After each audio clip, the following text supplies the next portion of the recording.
D K Shivakumar ಅವರು ಇದನ್ನು ಹೇಗೆ ಅಹಿಂದ ಚಳವಳಿ ಮುನ್ನಡೆಸಕ್ಕೆ ಬಿಡ್ತಾರ ಗೊತ್ತಿಲ್ಲ. ಮುಖ್ಯಮಂತ್ರಿ ಆಗಿ ಇವರು ಅದರೊಳಗೆ ಪಾಲ್ಗೊಂಡ್ರೆ ಅವಾಗ ಅದೇನು ಚಳುವಳಿ ಆಗುತ್ತೆ.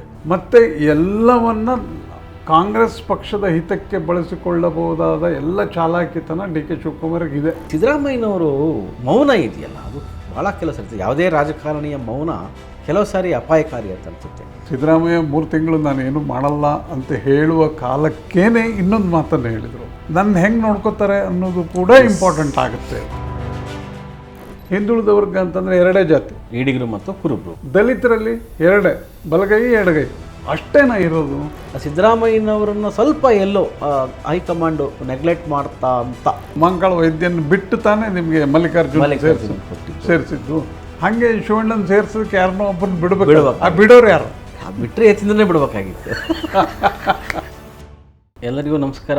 ಪ್ರಜಾವಾಣಿಯ ಪಾಡ್ಕಾಸ್ಟ್ಗೆ ಸ್ವಾಗತ. ಇವತ್ತು ಪ್ರಜಾವಾಣಿಯ ಪಾಡ್ಕಾಸ್ಟ್ನಲ್ಲಿ ನಾವು ಸಿದ್ದರಾಮಯ್ಯನವರು ಮತ್ತೆ ಅಹಿಂದ ಚಳವಳಿಯನ್ನು ಮುಂದುವರಿಸ್ತಾರಾ ಎಂಬ ವಿಷಯ ಇಟ್ಕೊಂಡು ಒಂದು ಚರ್ಚೆ ಮಾಡಕ್ಕಿದ್ದೇವೆ. ನಮ್ಮ ಜೊತೆ ಪ್ರಜಾವಾಣಿಯ ಕಾರ್ಯನಿರ್ವಾಹಕ ಸಂಪಾದಕರಾದಂತಹ ರವೀಂದ್ರ ಭಟ್ ಅವರಿದ್ದಾರೆ. ರವೀಂದ್ರ ಭಟ್ರೆ, ನಿಮಗೆ ಸ್ವಾಗತ. ನಾನು ವೈಗಾ ಜಗದೀಶ್, ಪ್ರಜಾವಾಣಿಯ ಬೆಂಗಳೂರು ವರದಿಗಾರ ವಿಭಾಗದ ಮುಖ್ಯಸ್ಥ.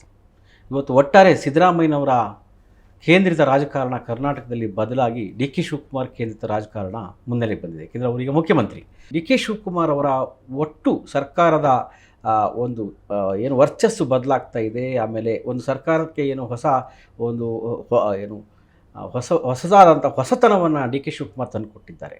ಇಂಥ ಹೊತ್ತಿನೊಳಗಡೆ ಸುದೀರ್ಘ ಅವಧಿಯಲ್ಲಿ ಮುಖ್ಯಮಂತ್ರಿಯಾಗಿ ಕಾರ್ಯನಿರ್ವಹಿಸಿದಂತಹ ಸಿದ್ದರಾಮಯ್ಯನವರು ನೇಪಥ್ಯಕ್ಕೆ ಸರಿಲಿದ್ದಾರಾ, ಅಥವಾ ಅವರು ಹಿಂದೆ ಏನು ಕರ್ನಾಟಕದಲ್ಲಿ ಒಂದು ಹೊಸ ರಾಜಕಾರಣವನ್ನು ಆರಂಭಿಸಿದರು, ಅಹಿಂದ ಚಳವಳಿಯನ್ನು ಮತ್ತೆ ಮುನ್ನಡೆಸ್ತಾರಾ ಅನ್ನುವಂತಹ ಚರ್ಚೆಗಳು ರಾಜಕೀಯ ವಲಯದಲ್ಲಿ ಇದ್ದಾವೆ. ಏಕೆಂದರೆ ಸಿದ್ದರಾಮಯ್ಯನವರು ಅಧಿಕಾರದಿಂದ ಇಳಿದ ನಂತರ ಅವರು ಒಂದು ಘೋಷಣೆಯನ್ನು ಮಾಡಿದರು, ನಾನು ಇನ್ನು ಮುಂದೆ ಚುನಾವಣೆಯಲ್ಲಿ ಸ್ಪರ್ಧೆ ಮಾಡಲ್ಲ, ಆದರೆ ಸಕ್ರಿಯ ರಾಜಕಾರಣದಲ್ಲಿ ಇರ್ತೇನೆ ಅಂತ. ಆ ಥರದ ಕೆಲವು ಸುಳಿವುಗಳನ್ನು ಕೊಡ್ತಾ ಇತ್ತೀಚೆಗೆ ಮೊನ್ನೆ ಸಂಗೊಳ್ಳಿ ರಾಯಣ್ಣ ಅವರ ಪ್ರತಿಮೆಗೆ ಅಂದರೆ ಆಗಸ್ಟ್ 15ನೇ ತಾರೀಕು ಮಾಲಾರ್ಪಣೆ ಮಾಡಿದ ಒಂದು ಮಾತನ್ನಾಡಿದ್ರು. ಇದೇ ಸೆಪ್ಟೆಂಬರ್ 6ನೇ ತಾರೀಕು ಕರ್ನಾಟಕದಲ್ಲಿ ಅಹಿಂದ ಚಳವಳಿ ಹುಟ್ಟಿ 25 ವರ್ಷ ಆಗುತ್ತೆ, ಅದರ ಒಂದು ಬೆಳ್ಳಿ ಹಬ್ಬದ ಸಮಾರಂಭವನ್ನು ಒಂದು ಹಮ್ಮಿಕೊಳ್ಳಲಾಗಿದೆ, ಅದರಲ್ಲಿ ನಾನು ಪಾಲ್ಗೊಳ್ತೇನೆ, ಅಹಿಂದ ಚಳವಳಿಯನ್ನು ಮುನ್ನಡೆಸ್ತೇನೆ ಅನ್ನೋ ಮಾತನ್ನು ಹೇಳಿದರು. ಈ ವಿಷಯ ರಾಜಕಾರಣದಲ್ಲಿ ಮತ್ತೆ ಮುನ್ನೆಲೆಗೆ ಬಂದಿದೆ. ಸಿದ್ದರಾಮಯ್ಯನವರು ಮುಂದೆ ಏನು ಮಾಡ್ತಾರೆ ಅಂತ. ರವೀಂದ್ರ ಭಟ್ರು, ಒಟ್ಟು ಸಿದ್ದರಾಮಯ್ಯನವರ ಅಹಿಂದ ರಾಜಕಾರಣ ಶುರುವಾಗಿ 25 ವರ್ಷ, ಅಂದರೆ ಅಹಿಂದ ಚಳವಳಿ ಮತ್ತು ಅಹಿಂದ ರಾಜಕಾರಣ. ಈ ಸಿದ್ದರಾಮಯ್ಯನವರ ಹೊಸ ನಡೆ ಬಗ್ಗೆ ತಮಗೆ ಅನ್ನಿಸ್ತೆ? ನನಗೇನು ಈಗ ಅಹಿಂದ ಚಳವಳಿ ಸೆಪ್ಟೆಂಬರ್ 6ಕ್ಕೆ 25 ವರ್ಷ, ಅದು ಚಳವಳಿ ಅಂತ ನನಗೇನು ಅನ್ನಿಸ್ತಾ ಇಲ್ಲ. ಒಂದು ಸಂಘಟನೆ ಮಾಡ್ಕೊಂಡಿದ್ದಾರೆ. ಆ ಸಂಘಟನೆ 25 ವರ್ಷದಿಂದ ಕೆಲಸ ಮಾಡ್ತಾ ಇದೆ. ಸಿದ್ದರಾಮಯ್ಯನವರು ಹಿಂದೆ ಜನತಾದಳವನ್ನು ಬಿಡುವಾಗ ಅಹಿಂದ ಚಳವಳಿಯ ನೆಪವಾಗಿಟ್ಟುಕೊಂಡು ಅವರನ್ನು ಉಚ್ಚಾಟನೆ ಮಾಡಲಾಯಿತು. ಅವರು ಅಹಿಂದ ಚಳವಳಿಯನ್ನು ನಡೆಸ್ತಾ ಇದ್ದಾರೆ ಅನ್ನುವ ಕಾರಣಕ್ಕಾಗಿ ಅವ್ರ ಮೇಲೆ ಕ್ರಮ ಕೈಗೊಂಡರು. ಈಗ ಸಿದ್ದರಾಮಯ್ಯ ಮತ್ತೆ ಅಹಿಂದ ಚಳವಳಿಗೆ, ಅಹಿಂದ ಸಮಾವೇಶಕ್ಕೆ ನಾನು ಹೋಗ್ತೀನಿ ಅಂತ ಹೇಳಿದರೆ ಸಹಜವಾಗಿ ಅಂಥದ್ದೊಂದು ಕುತೂಹಲ ಬರುತ್ತೆ. ಆದರೆ ಅವತ್ತಿನ ಸನ್ನಿವೇಶಕ್ಕೂ ಇವತ್ತಿನ ಸನ್ನಿವೇಶಕ್ಕೂ ಬಹಳ ವ್ಯತ್ಯಾಸ ಇದೆ. ಸಿದ್ದರಾಮಯ್ಯ ಆಗಿನ್ನೂ ಮುಖ್ಯಮಂತ್ರಿ ಆಗಿರಲಿಲ್ಲ. ಇವತ್ತು ಸಿದ್ದರಾಮಯ್ಯ ಕರ್ನಾಟಕದ ಅತಿ ಹೆಚ್ಚು ದಿನಗಳ ಕಾಲ ಮುಖ್ಯಮಂತ್ರಿಯಾದ ಒಬ್ಬ ವ್ಯಕ್ತಿ. ಈ ವ್ಯಕ್ತಿ ಹೋಗೋದಿದೆಯಲ್ಲ, ನಾವು ಅಹಿಂದ ಚಳವಳಿ ಅಥವಾ ಅಹಿಂದ ಚಳವಳಿಗೆ ಸಂಬಂಧಪಟ್ಟಂತೆ ಸಿದ್ದರಾಮಯ್ಯವರ ಸಂಬಂಧವನ್ನು ಬರೇ ಹಿಂದೆ ಜನತಾದಳದ ಉದಾಹರಣೆಯನ್ನು ಇಟ್ಟುಕೊಂಡು ನೋಡೋದಲ್ಲದೆ ಕಾಂಗ್ರೆಸ್ಸನ್ನು ಇಟ್ಕೊಂಡು ನೋಡಬೇಕು ಅಂತ ಅನ್ಸುತ್ತೆ. ಯಾಕೆ ಇದೆ? ಯಾಕಂದರೆ ಆವಾಗ ಆ ಪಕ್ಷದಲ್ಲಿದ್ದರು, ಆ ಪಕ್ಷದಿಂದ ಹೊರಗಡೆ ಬರಬೇಕು. ಈಗ ಸಿದ್ದರಾಮಯ್ಯ ಕಾಂಗ್ರೆಸ್ ಪಕ್ಷದಿಂದ ಹೊರಗೆ ಬಂದು ಏನೋ ಒಂದು ಮಾಡುವ ಸಾಹಸದಲ್ಲಿದ್ದಾರೆ ಅಂತ ಅನ್ಸಲ್ಲ. ಯಾಕೆಂತಂದರೆ ವಯಸ್ಸು, ಈಗ ಅವರು ಚುನಾವಣಾ ರಾಜಕೀಯದಿಂದ ನಿವೃತ್ತಿ ಕೂಡ ಘೋಷಣೆ ಮಾಡಿದ್ದಾರೆ. ಜೊತೆಗೆ ಈಗ ಅವ್ರ ಮಗನನ್ನು ಅವರು ಪಟ್ಟಕ್ಕೆ ತಂದಿದ್ದಾರೆ. ಮಗನನ್ನು ವಿಧಾನ ಪರಿಷತ್ತಲ್ಲಿ ಸಭಾನಾಯಕನ ಮಾಡಿದ್ದಾರೆ, ಮಿನಿಸ್ಟರ್ ಆಗಿದ್ದಾರೆ, ಎಲ್ಲವೂ ಆಗಿದೆ. ಈ ಹಿನ್ನೆಲೆ ಒಳಗೆ ನಾವು ಚರ್ಚೆ ಮಾಡಬೇಕಾಗಿದ್ದು, ಅಥವಾ ಎಲ್ಲ ಮಾಧ್ಯಮಗಳು ಚರ್ಚೆ ಮಾಡೋದು, ಅಹಿಂದದಿಂದಾಗಿ ಕಾಂಗ್ರೆಸ್ಸಿಗೆ ಲಾಭ ಆಗುತ್ತಾ ಇಲ್ವಾ? ಯಾಕೆಂತಂದರೆ ಈಗ ಅತ್ಯಂತ ಕ್ರಿಯಾಶೀಲ ಆದಂಥ ಮುಖ್ಯಮಂತ್ರಿ ಇದ್ದಾರೆ. ಅವರು ಅಷ್ಟು ಸುಲಭಕ್ಕೆ ನೀವು ಇದನ್ನು ಮಾಡೋದು. ಯಾಕೆಂದರೆ ಹಿಂದೆ ನೀವು ದಾವಣಗೆರೆಯಲ್ಲಿ ನಡೆದಾಗ ಅಥವಾ ಹಾಸನದಲ್ಲಿ ನಡೆದಾಗ ನೀವು ಗಮನಿಸಿದಿರಿ ಹೇಗೆ ಸಿದ್ದರಾಮಯ್ಯನವರು ಒಂದು ದೊಡ್ಡ ಸಮಾವೇಶ ಮಾಡೋಕ್ಕೆ ಹೊರಟ್ರೆ ಅದನ್ನ ಪಕ್ಷದ ಸಮಾವೇಶ ಅಂತ ಮಾಡಿದರು ಅವರು. ಆವಾಗ ಅವರು KPCC ಅಧ್ಯಕ್ಷರಾಗಿತ್ತು. ಅದೇ ನಮ್ಮನೆ ದಾವಣಗೆರೆಯಲ್ಲಿ ಆ ನಮ್ಮನೆಯಾದ ಒಂದು ಪ್ರಯತ್ನ ನಡೀತು. ಅದಕ್ಕೂ ಕೂಡ ಅದನ್ನು ಪಕ್ಷದ್ದು ಅಂತ ಮಾಡಿದರು. ಈಗ ಅಹಿಂದ ಚಳವಳಿ ಅಂತ ಈಗ ಅವರು KPCC ಅಧ್ಯಕ್ಷರಲ್ಲ, ಈಗ ಮುಖ್ಯಮಂತ್ರಿ ಆಗಿ ಇವರು ಅದರೊಳಗೆ ಪಾಲ್ಗೊಂಡ್ರೆ ಅವಾಗ ಅದೇನು ಚಳವಳಿ ಆಗುತ್ತೆ? ಆಗೋದಿಲ್ಲ. ಮತ್ತು ಎಲ್ಲವನ್ನ ಕಾಂಗ್ರೆಸ್ ಪಕ್ಷದ ಹಿತಕ್ಕೆ ಬಳಸಿಕೊಳ್ಳಬಹುದಾದ ಎಲ್ಲ ಚಾಲಾಕಿತನ DK ಶಿವಕುಮಾರ್ಗಿದೆ. ಅದನ್ನು ಅವ್ರು ಮಾಡ್ತಾರೆ. ಹಾಗಾಗಿ ನೀವು ಕೇವಲ ಅಹಿಂದ ಚಳವಳಿಯನ್ನು ಅಷ್ಟಕ್ಕೆ ಸೀಮಿತವಾಗಿ ನೋಡೋಕ್ಕೆ ಹಿಂದಿನ ಉದಾಹರಣೆಯನ್ನು ಇಟ್ಕೊಂಡು ನೋಡಬೇಕಾಗಿಲ್ಲ. ಕಾರಣ ಯಾಕೆ ನಾವು ಸಿದ್ದರಾಮಯ್ಯನವ್ರು ಹಂಗೆ ಆಲೋಚನೆ ಮಾಡಿದಾಗ ನಮಗೆ ಏನು ಇದು ಅನಿಸುತ್ತೆ ಅಂತಂದರೆ, ಸಹಜವಾಗಿ ನಿಮ್ಮ ಈ ಪ್ರಶ್ನೆ ಒಳಗೆ ಹಿಂದೆ ಅದು ಇರುತ್ತೆ. ದೇವರಾಜ ಅರಸು ನಂತರ ಹಿಂದುಳಿದವ್ರ ಅತಿ ದೊಡ್ಡ ನಾಯಕ ಸಿದ್ದರಾಮಯ್ಯ ಅನ್ನುವಂಥ ಒಂದು ಇದು ಇರೋದ್ರಿಂದರಲ್ಲಿ, ಆಮೇಲೆ ಇವತ್ತು ದೇವರಾಜ ಅರಸು ಜಯಂತಿ ಕೂಡ ಆಗಿರೋದ್ರಿಂದಾಗಿ ನಾವು ಅವ್ರ ಬಗ್ಗೆ ಆಲೋಚನೆ ಮಾಡುವಾಗ, ಆದರೆ ದೇವರಾಜ ಅರಸುವ ನೀತಿ ಬೇರೆ, ಸಿದ್ದರಾಮಯ್ಯನವರ ರಾಜಕಾರಣವೇ ಬೇರೆ. ಸಿದ್ದರಾಮಯ್ಯನವರು ಬೇರೆ ರೀತಿಯಲ್ಲಿ, ಈಗ ಅಹಿಂದದಲ್ಲಿದ್ದರೆ 3 ಅಲ್ಪಸಂಖ್ಯಾತರು, ಹಿಂದುಳಿದ ವರ್ಗಗಳು, ದಲಿತರು. 3ರಲ್ಲಿ ಅಲ್ಪಸಂಖ್ಯಾತರನ್ನು ಬಿಡೋಣ. ಅಲ್ಪಸಂಖ್ಯಾತರು ಅಂದರೆ ಮುಸ್ಲಿಮ್ಸ್. ಬೇರೆ ಅಲ್ಪಸಂಖ್ಯಾತರು ಯಾರಿದ್ದಾರೆ? ಅಲ್ಪಸಂಖ್ಯಾತರಲ್ಲಿ ಮುಸ್ಲಿಮರನ್ನು ಬಿಟ್ಟು ನೀವು ರಾಜಕಾರಣ ಏನು ಮಾಡಿದಿರಿ? ಏನೂ ಮಾಡಿಲ್ಲ. ಏನಿಲ್ಲ. ಕ್ರೈಸ್ತರು ಸ್ವಲ್ಪ ಒಳಗೊಂಡಿದ್ದು ಅಂದರೆ ಜಾರ್ಜ್ ಇದ್ದಾರೆ ಅನ್ನೋ ಕಾರಣಕ್ಕಾಗಿ ಅಷ್ಟೇ. ಬೇರೆ ಎಲ್ಲಿದೆ? ಅಥವಾ ಆಸ್ಕರ್ ಫರ್ನಾಂಡಿಸ್ ಇದ್ದರು ಅನ್ನೋ ಕಾರಣಕ್ಕಾಗಿ. ಬೇರೆ ಇದನ್ನು ಸುಧಾಕರು ಜೈನಿಂದ ಬಂದು ಅವರು ಮಂತ್ರಿ ಆಗಿದ್ದರೂ ಕೂಡ ಜೈನ್ ಅನ್ನುವ ಕಾರಣಕ್ಕಾಗಿ ಅಲ್ವಲ್ಲ. ಅಲ್ಲ. ಹಿಂದುಳಿದ ವರ್ಗಗಳಲ್ಲಿ, ಹಿಂದುಳಿದ ವರ್ಗ ಅಂತಂದರೆ 2 ಜಾತಿ, ಈಡಿಗರು ಮತ್ತು ಕುರುಬರು. ದಲಿತರಲ್ಲಿ 2, ಬಲಗೈ ಎಡಗೈ ಅಷ್ಟೇನ ಇರೋದು? ಅದಕ್ಕಿಂತ ಹೆಚ್ಚಿದಾವಲ್ವ. ಪ್ರತಿಯೊಂದು ಬಲಗೈನಲ್ಲಿ ಒಂದು 105 ಜಾತಿ ಇದೆ, ಎಡಗೈನಲ್ಲಿ 108, 110 ಜಾತಿಗಳಿದ್ದಾವೆ. ಒಂದು ಉದಾಹರಣೆ ಕೊಡೋಕ್ಕಾಗಲ್ವಲ್ಲ ನಮ್ಮ ಹತ್ರ. ಎಡಗೈ ಇಂಥ ಜಾತಿ ಇದ್ರೆ ಮಾದಿಗರು ಅನ್ನೋದು ಬಿಟ್ಟರೆ ಉಳಿದಿದ್ದು ಯಾವುದು ಗೊತ್ತೇ ಇಲ್ಲ ನಮಗೆ. ಅದೇ ನಮ್ಮನ್ನ ಬಲಗೈದಲ್ಲೂ ಅಷ್ಟೇ, ಅವರೊಬ್ಬರನ್ನ ಬಿಟ್ಟರೆ ಬೇರೆ ಗೊತ್ತಿಲ್ಲ ನಮಗೆ. ಅಲ್ಲಿ ಒಂದು ಸ್ವಲ್ಪ ಲಂಬಾಣಿಗಳು, ಒಂದು ಸ್ವಲ್ಪ ಭೋವಿಗಳನ್ನು ಗಮನಿಸಿದೆ. ಅಂದರೆ ದೇವರಾಜ ಅರಸು ಮಾಡುವಾಗ ಜನಸಂಖ್ಯಾ ಕೇಂದ್ರಿತವಾಗಿರಲಿಲ್ಲ, ಅಥವಾ ಇನ್ನೂ ನಿರ್ದಿಷ್ಟವಾಗಿ ಹೇಳಬೇಕು ಅಂದರೆ ಮತ ಕೇಂದ್ರಿತವಾದಂಥ ರಾಜಕಾರಣ ಆಗಿರಲಿಲ್ಲ. ಅದೇ ಅಲಕ್ಷಿತರು ಯಾರಿದ್ದಾರೆ, ಇಲ್ಲಿಯವರೆಗೆ ಯಾರಿಗೆ ಸಾಮಾಜಿಕ ನ್ಯಾಯ ಸಿಕ್ಕಿರಲಿಲ್ಲ ಅಂಥವ್ರನ್ನ ಹುಡುಕಿ ಶಾಸಕರನ್ನು ಮಾಡಿದ್ರು. ಹೌದು. ಆ ಕಾಲದಲ್ಲಿ ಬಂದಂತಹ ರಾಜಕಾರಣಿಗಳು ಇವತ್ತು ಅನೇಕರು ಇವತ್ತು ರಾಜಕೀಯವಾದ ಮುನ್ನೆಲೆಯಲ್ಲಿದ್ದಾರೆ, ಮತ್ತು ಕೆಲವರು ಈಗ ಗತಿಸಿ ಹೋಗಿದ್ದಾರೆ. ಆದರೆ ಅವರೆಲ್ಲ ಭಾಳ ಒಂದು ಮೈಲಿಗಲ್ಲನ್ನ ಇಟ್ಟು ಹೋಗಿದ್ದಾರೆ ಅರಸು ಕಾಲದಲ್ಲಿ ಬಂದಂಥವ್ರು. ಆದರೆ ಇವತ್ತು ಸಿದ್ದರಾಮಯ್ಯನವ್ರದ್ದು ಏನಾಗಿದೆ, ಇವರು ಏನು 2006ರಲ್ಲಿ ಅಹಿಂದ ಅವನ ಶುರು ಮಾಡಿದಾಗಿದ್ದ ನಾಯಕರು ಯಾರು ಇವತ್ತು ಅವ್ರ ಜೊತೆಗಿಲ್ಲ. ಅಂದರೆ ಈಗ ಸಂಪುಟ ವಿಸ್ತರಣೆ ಆದ ಬಳಿಕ ಏನು ಸತೀಶ್ ಜಾರಕಿಹೊಳಿ ಇವರ ಭಾಳ ಬಲಗೈ ಆಗಿದ್ದರು ಅಂತೇನಿದ್ರು, ಅವರು ಆಗಲೇ ಪಕ್ಷಾಂತರವನ್ನು ಮಾಡಿ DK ಶಿವಕುಮಾರ್ ಬಣ ಸೇರಿಕೊಂಡಿದ್ದಾರೆ.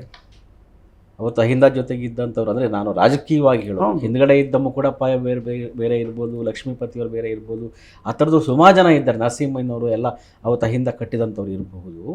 ಇವ್ರ ಜೊತೆಗಿದ್ದಂಥವರು ಸತೀಶ್ ಜಾರಕಿಹೊಳಿ, HC ಮಾದೇವಪ್ಪ, ಸಂತೋಷ್ ಲಾಡು, ಇನ್ನು ಕೆಲವರೆಲ್ಲ ಗತಿಸಿ ಹೋಗಿದ್ದಾರೆ. ಈಗ ಅವರು ಯಾರು ಇವತ್ತು ಸಿದ್ದರಾಮಯ್ಯನ ಜೊತೆಗಿಲ್ಲ. ಸಂತೋಷ್ ಲಾಡು ಸ್ವಲ್ಪ ಇವರು ಕ್ಯಾಂಡಿಡೇಟ್ ಆಗಿ ಇದ್ದಾರೆ, ಬಟ್ ಮಾದೇವಪ್ಪ ಹೊರಗಡೆ, ಮಾದೇವಪ್ಪ ಈ ಸರಿ ಸಚಿವ ಸ್ಥಾನ ಸಿಕ್ಕಿಲ್ಲ, ಅದಕ್ಕೆ ಸಿದ್ದರಾಮಯ್ಯನೇ ಕಾರಣ ಅಂತ ಅವರ ಆಪ್ತರು ಟೀಕೆ ಮಾಡ್ಕೊಂಡು ಓಡಾಡ್ತಾ ಇದ್ದಾರೆ.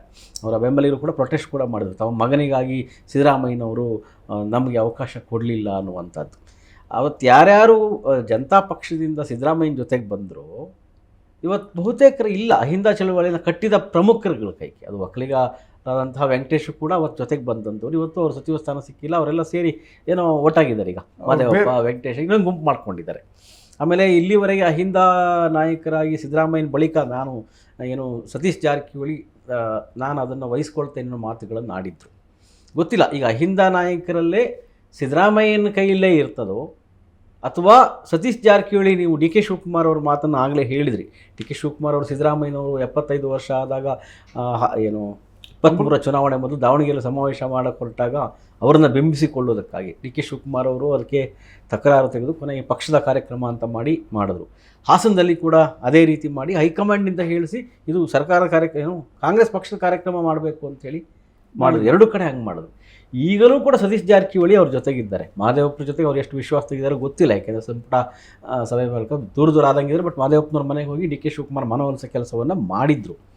ಗೊತ್ತಿಲ್ಲ, ಅವ್ರನ್ನೆಲ್ಲ ಕರ್ಕೊಬಂದು ನಾನು ಈಗ, ಯಾಕೆಂದರೆ ಹರಿಪ್ರಸಾದು ಇವತ್ತು KPCC ಅಧ್ಯಕ್ಷರು, ಹಿಂದುಳಿದ ವರ್ಗದ ಈಡಿಗ ಸಮುದಾಯದ ಒಬ್ಬ ನಾಯಕರು.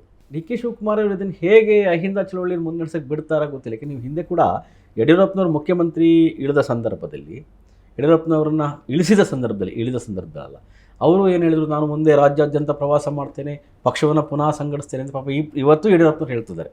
ಆದರೆ ಆ ಪಕ್ಷದ ಹೈಕಮಾಂಡು ಅಂದರೆ BJP ಅವರು ಯಡಿಯೂರಪ್ಪನವ್ರ ಪಾದಯಾತ್ರೆ ಮಾಡೋಕ್ಕೆ, ರಾಜ್ಯ ಪ್ರವಾಸ ಮಾಡೋಕ್ಕೆ ಬಿಡಲಿಲ್ಲ.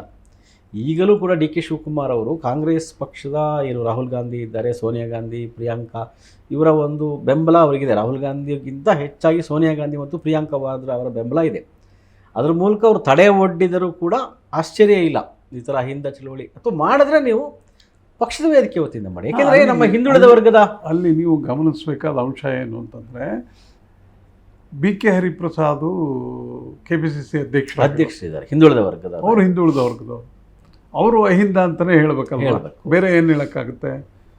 ಡಿ ಕೆ ಶಿವಕುಮಾರ್ ಹೇಳೋದಕ್ಕೂ, ಹರಿಪ್ರಸಾದ್ ಹೇಳೋದಕ್ಕೂ ಮತ್ತು ಸಿದ್ದರಾಮಯ್ಯ ಹೇಳೋದಕ್ಕೂ ವ್ಯತ್ಯಾಸಗಳಿದಾವಲ್ವ. ಹಾಗಾಗಿ ಇದು ಪಕ್ಷದ ಕಾರ್ಯಕ್ರಮ ಮಾಡೋದಕ್ಕೆ ಹೆಚ್ಚು ಅನುಕೂಲಗಳಿದ್ದಾವೆ. ಅವತ್ತು ಡಿ ಕೆ ಶಿವಕುಮಾರ್ ಇದ್ದ ಒಕ್ಕಲಿಗರಾಗಿದ್ದರು, ಹಂಗೆ ಮಾಡೋಕ್ಕಾಗ್ತಿರಲಿಲ್ಲ. ಈಗ ಅನುಕೂಲ ಇದೆ, ಪಕ್ಷದಿಂದ ಮಾಡ್ತೀವಿ. ಅಥವಾ ನೀವೊಂದು ಸಂಘಟನೆ ಪಕ್ಷ ಬೆಂಬಲ ಮಾಡುತ್ತೆ ನಿಮ್ಮ ಇದಕ್ಕೆ. ಎಲ್ಲ ರಾಜ್ಯಗಳಲ್ಲಿ ಸಿದ್ದರಾಮಯ್ಯ ಏನು ಹೇಳಿದ್ರು, 3 ತಿಂಗಳಲ್ಲಿ ನಾನು ಏನೂ ಮಾತಾಡಲ್ಲ, ಆಮೇಲೆ ರಾಜ್ಯಾದ್ಯಂತ ಪ್ರವಾಸ ಮಾಡ್ತೀರಿ ಅಂತ ಹೇಳಿದರು. ಈಗ ಯಡಿಯೂರಪ್ಪನಿಗೆ ಹೈಕಮಾಂಡ್ ಒಪ್ಪಿಗೆ ಕೊಡಲಿಲ್ಲ ಅನ್ನೋ ಕಾರಣಕ್ಕಾಗಿ ಅವರು ಮಾಡದೇ ಇದ್ದರೆ ಸಿದ್ದರಾಮಯ್ಯ ಹಾಗೆ ಮಾಡ್ತಾರೆ ಅಂತ ಹೇಳೋಕ್ಕಾಗಲ್ಲ. ಅವರು ಪ್ರವಾಸ ಮಾಡ್ಬೋದು. ಆದರೆ ಒಂದು ಇಲ್ಲಿ ಭಾಳ ಸೂಕ್ಷ್ಮ ವಿಷಯ ಇದೆ. ಯಡಿಯೂರಪ್ಪನವ್ರನ್ನ ಇಳಿಸಿ ಬೊಮ್ಮಾಯಿಯವರ ಮುಖ್ಯಮಂತ್ರಿ ಮಾಡಿದಾಗ ಯಡಿಯೂರಪ್ಪನವ್ರ ಕುಟುಂಬದವ್ರು ಯಾರನ್ನೂ ಮಂತ್ರಿ ಮಾಡಲಿಕ್ಕಾಗಿಲ್ಲ ಅವತ್ತಿನ ಸಂದರ್ಭದಲ್ಲಿ. ಯಾಕೆಂದರೆ ರಾಘವೇಂದ್ರ ಅವರು MP ಆಗಿದ್ದರು, ವಿಜೇಂದ್ರ ಇನ್ನೂ ಶಾಸಕರು ಆಗಿರಲಿಲ್ಲ. ಆದರೆ ಇವತ್ತು ಸಿದ್ದರಾಮಯ್ಯನವರು ಒಂದು ದೊಡ್ಡ ಚಾಲೆಂಜ್ ಏನಂದರೆ, ನೀವು ಆಗಲೇ ಪ್ರಸ್ತಾವ ಮಾಡಿದ ಹಾಗೆ ನಮ್ಮ ಯತೀಂದ್ರ ಸಿದ್ದರಾಮಯ್ಯನವರಿಗೆ ವಿಧಾನ ಪರಿಷತ್ತಲ್ಲಿ ಸಭಾನಾಯಕ ಸ್ಥಾನ ಕೊಟ್ಟಿದ್ದಾರೆ, ಒಂದು ಪ್ರಮುಖ ಖಾತೆಯನ್ನು ಕೊಟ್ಟಿದ್ದಾರೆ. ಡಿ ಕೆ ಶಿವಕುಮಾರ್ ಅವರು ಯಾವಾಗಲೂ ಕೂಡ ಅವನು ಯಂಗ್ ಲೀಡರ್, ನಮ್ಮ ಪಕ್ಷದ ಮುಂದಿನ ಲೀಡರ್ ಅಂತ ಹೇಳಿ ವಿಶ್ವಾಸಕ್ಕೆ ತೆಗೆದುಕೊಂಡು ಹೋಗೋ ಯತ್ನವನ್ನು ಕೂಡ ಮಾಡ್ತಾ ಇದ್ದಾರೆ. ಅವ್ನು ಬಿಟ್ಟು ಏನೋ ಸೈಡ್ ಲೈನ್ ಮಾಡೋ ಸ್ಥಿತಿನಲ್ಲಿ ಡಿ ಕೆ ಶಿವಕುಮಾರ್ ಕೂಡ ಇದ್ದಂಗಿಲ್ಲ. ಇನ್ನೊಂದು ಸಿದ್ದರಾಮಯ್ಯನವರು ಮೌನ ಇದೆಯಲ್ಲ, ಅದು ಭಾಳ ಕೆಲಸ ಇರ್ತದೆ. ಯಾವುದೇ ರಾಜಕಾರಣಿಯ ಮೌನ ಕೆಲವು ಸಾರಿ ಅಪಾಯಕಾರಿ ಅಂತ ಅನಿಸುತ್ತೆ. ಸಿದ್ದರಾಮಯ್ಯನವರು ಈ ಕಳೆದ ನಾನು 3 ತಿಂಗಳವರೆಗೆ ಏನೂ ಮಾಡಲ್ಲ, 3 ತಿಂಗಳ ನಂತರ ನಾನು ಏನು ರಾಜ್ಯದ ಕಡೆ ಹೋಗ್ತೇನೆ ಅಂತ ತಮ್ಮ ಆಪ್ತರ ಜೊತೆ ಹೇಳ್ಕೊಂಡಿದ್ರು. ಅದರ ಮೋಸ್ಟ್ಲಿ ಸೆಪ್ಟೆಂಬರ್ 6ಕ್ಕೆ 3 ತಿಂಗಳು ಅಂದರೆ 3ನೇ ತಾರೀಕು ಅಧಿಕಾರ ವಹಿಸ್ತಾರೆ. 6ನೇ ತಾರೀಕಿಂದ ಅವರು ಚಟುವಟಿಕೆ ಶುರು ಮಾಡ್ಬೋದು, ಗೊತ್ತಿಲ್ಲ. ಇಲ್ಲಿ ಇನ್ನೊಂದು ಗಮನಿಸ್ಬೇಕು ನೀವು, ಸಿದ್ದರಾಮಯ್ಯ 3 ತಿಂಗಳು ನಾನು ಏನೂ ಮಾಡಲ್ಲ ಅಂತ ಹೇಳುವ ಕಾಲಕ್ಕೇನೆ ಇನ್ನೊಂದು ಮಾತನ್ನು ಹೇಳಿದರು, ನನ್ನ ಹೆಂಗೆ ನೋಡ್ಕೋತಾರೆ ಅನ್ನೋದು ಕೂಡ ಇಂಪಾರ್ಟೆಂಟ್ ಆಗುತ್ತೆ ಅಂತ. ಅದು ಸಿದ್ದರಾಮಯ್ಯನವ್ರನ್ನ ಡಿ ಕೆ ಶಿವಕುಮಾರ್ ಚೆನ್ನಾಗೇ ನೋಡ್ಕೊತಾರೆ. ಹಾಗಾಗಿ ಹೋಗ್ತಾರೆ, ಅವರಿಗೆ ಇದು ಮಾಡ್ತಾರೆ, ಕರ್ಕೊಂಡು ಹೋಗ್ತಾರೆ, ಸಮಾಧಾನ ಮಾಡ್ತಾರೆ, ಅಥವಾ ಅವ್ರು ಸಲಹೆ ಕೇಳ್ತಾರೋ ಇಲ್ಲೋ ಗೊತ್ತಿಲ್ಲ ನನಗೆ. ಆದರೆ ಹೋಗೋದಂತೂ ಕಾಣ್ತೀವಿ ಸಿದ್ದರಾಮಯ್ಯನ ಮನೆಗೆ ಹೋಗಿ. ಅವರಿಬ್ರು ಖಾಸಗಿಯಾಗಿ ಮಾತಾಡ್ತಾರೆ, ಏನು ಮಾತಾಡ್ತಾರೆ ಅವರೇ ಹೇಳಬೇಕು, ಹೋಗೋದಂತೂ ಗೊತ್ತಾಗುತ್ತಲ್ವ. ಹಾಗಾಗಿ ಸಿದ್ದರಾಮಯ್ಯನವರಿಗೆ ಗೌರವ ಕಡಿಮೆ ಆಗಿದೆ ಅಂತ ಅನಿಸ್ತಾ ಇಲ್ಲ ನನಗೆ. ಆದರೆ ಒಂದು ನಾವು ಗಮನಿಸಬೇಕು, ಸಿದ್ದರಾಮಯ್ಯನವರು ಮೌನವನ್ನು ವಹಿಸಿದ್ದಾರೆ, ಜೊತೆಗೆ ಅಸಮಾಧಾನವನ್ನು ವ್ಯಕ್ತಪಡಿಸಿದ್ದಾರೆ. ಅದು ನೇರವಾಗಿ ಎಲ್ಲೂ ಹೇಳಿಲ್ಲ. ನೀವು ಸಂಪುಟ ವಿಸ್ತರಣೆ, ಡಿ ಕೆ ಶಿವಕುಮಾರ್ ಮುಖ್ಯಮಂತ್ರಿ ಆದ 2 ತಿಂಗಳ ಬಳಿಕ ಸಂಪುಟ ವಿಸ್ತರಣೆ ಆಯಿತು. ಆ ಅವಧಿಯಲ್ಲಿ ಸಿದ್ದರಾಮಯ್ಯನವರು ಏನು ಹೆಸರು ಶಿಫಾರಸು ಮಾಡಿದ್ರು, ಅವರ ಹೆಸರು ಸಚಿವ ಸಂಪುಟದ ಪಟ್ಟಿಯಲ್ಲಿ ಇರಲಿಲ್ಲ. ಸಿದ್ದರಾಮಯ್ಯನವರ ಗಮನಕ್ಕೆ ತರದೇನೆ ಅವರದ್ದೇ ಸಮುದಾಯದ ಗಾಯತ್ರಿ ಶಾಂತೇಗೌಡರನ್ನ ಏನು ಸಚಿವ ಸ್ಥಾನದ ಹೆಸರಿಗೆ ಬೆಳಗ್ಗೆ ಹೈಕಮಾಂಡಿಂದ ಬಂದ ಪಟ್ಟಿಯಲ್ಲಿ ಯಾವತ್ತು ಸಂಪುಟ ವಿಸ್ತರಣೆ ಕಾರ್ಯಕ್ರಮ ಇತ್ತು ಅವತ್ತು ಬೆಳಿಗ್ಗೆ ಪಟ್ಟಿ ಬರ್ತದೆ. ಪಟ್ಟಿ ಬಂದಾಗ ಗಾಯತ್ರಿ ಶಾಂತೇಗೌಡರ ಹೆಸರಿರುತ್ತೆ. ಸಿದ್ದರಾಮಯ್ಯನವರು ಬಸವರಾಜ ಶಿವಣ್ಣವರ ಹೆಸರನ್ನು ಹೇಳಿದರು, ತಮ್ಮ ಸಮುದಾಯದ ಬ್ಯಾಡಗಿ ಕ್ಷೇತ್ರದ ಶಾಸಕರು, ಹಾವೇರಿ ಜಿಲ್ಲೆ, ಅವರ ಹೆಸರು ಇರಲಿಲ್ಲ. ಸಿದ್ದರಾಮಯ್ಯನವರು ಇನ್ನೂ ಅವರ ಆಪ್ತ ಮೂಲಗಳು ಹೇಳ್ಬೇಕಾದ್ರೆ ಜಮೀರ್ ಅಹಮದ್ ಬೇಡ ಅಂತ ಹೇಳಿದರು. ಯಾಕೆಂದರೆ ದಾವಣಗೆರೆ ಚುನಾವಣೆಯಲ್ಲಿ ಅವರು ಪಕ್ಷಕ್ಕೆ ಮುಜುಗರ ಆಗುವ, ಪಕ್ಷಕ್ಕಲ್ಲ ವೈಯಕ್ತಿಕವಾಗಿ ಸಿದ್ದರಾಮಯ್ಯನಿಗೆ ಮುಜುಗರ ಆಗುವ ರೀತಿಯಲ್ಲಿ ನಡ್ಕೊಂಡ್ರು ಅನ್ನುವಂಥದ್ದು ಅವರ ಅಸಮಾಧಾನ. ಅವರ ಹೆಸರು ಪಟ್ಟಿಯಲ್ಲಿತ್ತು. ಆ ಕಾರಣಕ್ಕಾಗಿ ಸಿದ್ದರಾಮಯ್ಯನವರು ಸಂಪುಟ ವಿಸ್ತರಣೆಗೆ ಗಾಯತ್ರಿ ಶಾಂತೇಗೌಡರು ಪ್ರಮಾಣ ವಚನ ಸ್ವೀಕರಿಸಿದಂಗೆ ತಡೆದ್ರು. ಅವತ್ತು ಸಂಪುಟ ವಿಸ್ತರಣೆಯ ಕಾರ್ಯಕ್ರಮ ಏನಿತ್ತು, ಅದೇ ಸಚಿವರ ಪ್ರಮಾಣ ವಚನ, ಅದಕ್ಕೆ ಬರಲಿಲ್ಲ. ಸಿದ್ದರಾಮಯ್ಯನವರು ಮೌನವಾಗಿದ್ದಾರೆ ಎಂದ ಮಾತ್ರಕ್ಕೆ ಅವರು ತೃಪ್ತರಾಗಿದ್ದಾರೆ ಅಂತಲ್ಲ, ಅವರ ಅಸಮಾಧಾನ ಇಲ್ಲಿ ಕಾಣಿಸ್ತು. ಅಲ್ಲ, ಮೌನ ಅನ್ನೋದು ಹಲವು ಅಸಮಾಧಾನದ ಇನ್ನೊಂದು ರೂಪ. ರೂಪ. ಈಗ ಅವರು ಸಚಿವ ಸಂಪುಟ ಪ್ರಮಾಣ ವಚನ ಸಮಾರಂಭಕ್ಕೆ ಬರಲಿಲ್ಲ, ಮೊದಲನೇ ದಿವಸ ಅಧಿವೇಶನಕ್ಕೆ ಬರಲಿಲ್ಲ, CLP ಮೀಟಿಂಗಿಗೆ ಬರಲಿಲ್ಲ, ತುಂಬ ಇದ್ದಾವೆ. ಆದರೆ ಇಲ್ಲಿ ಗಮನಿಸಬೇಕಾಗಿದ್ದು ನಿಮ್ಮ ಸಿಟ್ಟಿರೋದು ಯಾರ ಬಗ್ಗೆ? ಹೈಕಮಾಂಡ್ ಬಗ್ಗೆನೋ ಡಿ ಕೆ ಶಿವಕುಮಾರ್ ಬಗ್ಗೆ. ಯಾಕೆ ಅಂತಂದರೆ DK ಶಿವಕುಮಾರ್ಗೂ ಪಟ್ಟಿ ಗೊತ್ತಿರಲಿಲ್ವಲ್ಲ, ಇಲ್ಲ, ಯಾರಿಗೂ ಗೊತ್ತಿಲ್ಲ. ಅವಾಗ DK ಶಿವಕುಮಾರ್ ಹೇಳಿದಂತೆ ಎಲ್ಲವೂ ನಡೆದಿದೆ ಅಂತ ಹೇಳೋಕ್ಕಾಗಲ್ಲ. ನಡೆದಿರ್ಬೋದು, ಆದರೆ ಎಲ್ಲವೂ ನಡೆದಿದೆ ಅಂತ ಹೇಳೋಕ್ಕಾಗಲ್ಲ. ಯಾವುದೋ ಹೆಸರನ್ನು ಸೇರಿಸೋದು, ಯಾವುದೋ ತೆಗೆದಿರೋದು ಬೇರೆ ಯಾರೋ ಮಾಡಿರಬೇಕು. ಆ ಬೇರೆ ಯಾರೋ ಹೈಕಮಾಂಡೇ ತಾನೆ. ಅವಾಗ ನಿಮ್ಮ ಸಿಟ್ಟಿರೋದು ಸುರ್ಜೇವಾಲಾ ಅಥವಾ ವೇಣುಗೋಪಾಲ್ ಮೇಲೆ ಇರಬೇಕು, ಅಥವಾ ರಾಹುಲ್ ಗಾಂಧಿ ಮೇಲೆ ಇರಬೇಕು, ಅಥವಾ ಪ್ರಿಯಾಂಕಾ ಸೋನಿಯಾ ಗಾಂಧಿ ಮೇಲೆ ಇರಬೇಕು. ಅದನ್ನು ನೀವು ಇಲ್ಲಿ ಏನು ಮಾಡ್ತೀರಿ? ಆ ಸಿಟ್ಟನ್ನು ಹೆಂಗೆ ತೀರಿಸ್ಕೊತೀರಿ? ಗಾಯತ್ರಿ ಶಾಂತಗೌಡಗೆ ಈಗ ಮಂತ್ರಿ ಆಗೋದನ್ನು ಸದ್ಯಕ್ಕೆ ತಡೆದಿದ್ದಾರೆ, ಸರಿ, ಅಲ್ಲಿಗೆ ಮುಗಿತಲ್ಲ ಅದು. ಅದರ ಮುಂದಿಂದೇನು? ಅಲ್ಲ, ಸಿದ್ದರಾಮಯ್ಯಂದು ಅಪೇಕ್ಷೆ ಏನಿತ್ತು, ಕೊನೆಗಳಿಗೆಲ್ಲಾದರೂ ಬಸವರಾಜ ಶಿವಣ್ಣವರಿಗೆ ಕೊಡ್ತಾರೆ ಅಂತ. ಆದರೆ ವಿಚಿತ್ರ ಏನಾಗೋಯ್ತು ಅಂತಂದರೆ, ಮಂಕಾಳ ವೈದ್ಯ ಅಂತಹ ಒಬ್ಬ ಮೀನುಗಾರ ಸಮುದಾಯದ, ಬೆಸ್ತ ಸಮುದಾಯದ ಸಚಿವರಿಗೆ ಕೊಟ್ಟ ಅವಕಾಶವನ್ನು ಕಿತ್ತು ಲಿಂಗಾಯತರಿಗೆ ಕೊಟ್ಟರು, SS ಮಲ್ಲಿಕಾರ್ಜುನ ಅವರಿಗೆ. ಆ ಥರದೊಂದು ಆಯ್ಕೆ ಇತ್ತು ಕೂಡ ಸಂಜೆವರೆಗೆ. ಪಟ್ಟಿ ಬಂದಿದ್ದು ಬೆಳಿಗ್ಗೆ ಸುಮಾರು ಒಂದು 10 ಗಂಟೆ ಸುಮಾರಿಗೆ, 5 ಗಂಟೆಗೆ ಸಚಿವರ ಪ್ರಮಾಣ ವಚನ ಇತ್ತು. ಸಿದ್ದರಾಮಯ್ಯನವರನ್ನು ಸ್ವಲ್ಪ ಎಲ್ಲೋ ಹೈಕಮಾಂಡು ನೆಗ್ಲೆಕ್ಟ್ ಮಾಡ್ತಾ ಅಂತ ಮೇಲ್ನೋಟಕ್ಕೆ ಅನಿಸುತ್ತೆ. ಯಾಕೆಂದರೆ ಅವ್ರ ಮಾತನ್ನು ಕೇಳಲಿಲ್ಲ. ಸೇರಿಸ್ಬೋದಾಗಿದ್ದರೆ ಮಲ್ಲಿಕಾರ್ಜುನ್ ಸೇರಿಸ್ದಂಗೆ ಬಸವರಾಜ ಶಿವಣ್ಣ ಅವ್ರನ್ನ ಸೇರಿಸ್ಬೋದಿತ್ತು. ಅದು ಸೇರಿಸೋದಾದ್ರೆ ಯಾರನ್ನಾರು ಒಬ್ಬನ ಕಳಿಬೇಕಾಗಿತ್ತು. ಇಲ್ಲಿ ಮಹಿಳಾ ಕೋಟ ಬಿಡಬೇಕಾಗಿತ್ತು. ಮಹಿಳಾ ಕೋಟ ಬಿಡಬೇಕಾಗಿತ್ತು. ಅಥವಾ ಈಗ ಇಲ್ಲೇನಾಯಿತು, ಮಂಕಾಳ ವೈದ್ಯನ ಬಿಟ್ಟು ತಾನೇ ನಿಮಗೆ ಮಲ್ಲಿಕಾರ್ಜುನ್ ಸೇರಿಸಿದ್ದು. ಹಾಗೆ ಶಿವಣ್ಣನ ಸೇರಿಸೋದಕ್ಕೆ ಯಾರನ್ನೋ ಒಬ್ಬರನ್ನ ಬಿಡಬೇಕು. ಆ ಬಿಡೋರು ಯಾರು? ಬಿಟ್ಟರೆ ಎತ್ತಿಂದಲೇ ಬಿಡಬೇಕಾಗಿತ್ತು. ಬಟ್ ಆ ಸಾಧ್ಯತೆ ಸಿದ್ದರಾಮಯ್ಯ ಹೇಳಿರ್ಲಿಕ್ಕಿಲ್ಲ, ನನ್ನ ಮಗನ ಬಿಟ್ಟು ಶಿವಣ್ಣ ಇಲ್ಲ. ನೀವು ಅಲ್ಲ, ಇದು ಕುತೂಹಲ ಸಂಗತಿ. ಯಾಕೆಂದ್ರೆ ವಿಧಾನ ಪರಿಷತ್ತಲ್ಲಿ ಅನೇಕ ಹಿರಿಯರಿದ್ದಾರೆ. ಹರಿಪ್ರಸಾದ್ ಇದ್ರು, ಬಹಳ ಅವರು ರಾಜ್ಯಸಭೆಗೆ ಕೆಲಸ ಮಾಡಿದಂಥವ್ರು, ಪಕ್ಷದ ಅಧ್ಯಕ್ಷರು. ಹರಿಪ್ರಸಾದ್ ಇದ್ರು, ಉಮಾಶ್ರೀ ಇದ್ರು, MR ಸೀತಾರಾಮ್ ಇದ್ರು, ಸಲೀಂ ಅಹಮದ್ ಇದ್ರು. MR ಸೀತಾರಾಮ್ಗೆ ಈ ಸಲ ಹಾಗೇ ಆಗತ್ತೆ ಅಂತ ತುಂಬಾ ಇದಿದ್ದು, ಸಿದ್ದರಾಮಯ್ಯನವರೇ ಕೊಡಿಸ್ತಾರೆ ಅಂತ ಆಗಲಿಲ್ಲ. ಇವ್ರು ಯಾರಾದರೂ ಯತೀಂದ್ರ ಸಭಾನಾಯಕ ಆಗ್ತಾ ಇರಲಿಲ್ಲ ಅಂತ. ಗಾಯತ್ರಿ ಶಾಂತೇಗೌಡ ಆಗಿದ್ರೆ ಯತೀಂದ್ರ ಆಗ್ತಿದ್ರು. ಯಾಕೆಂದರೆ ಅವರು ವಿಧಾನ ಪರಿಷತ್ತಿಂದ ಕಳೆದ 4 ವರ್ಷಗಳಲ್ಲಿ ಹೋರಾಡಿ ಅದು 2ನೇ ಸಾರಿ ವಿಧಾನ ಪರಿಷತ್ ಸದಸ್ಯರಾಗಿದ್ದರು. ಸಭಾನಾಯಕರಾಗಿ ನಿಭಾಯಿಸೋದು ಕಷ್ಟ ಇತ್ತು. ಅಂದರೆ ಯತೀಂದ್ರ ಎಷ್ಟು ಮಟ್ಟಿಗೆ ನಿಭಾಯಿಸ್ತಾರೆ ಇನ್ನು ನಾವು ನೋಡಬೇಕು, ಗೊತ್ತಿಲ್ಲ.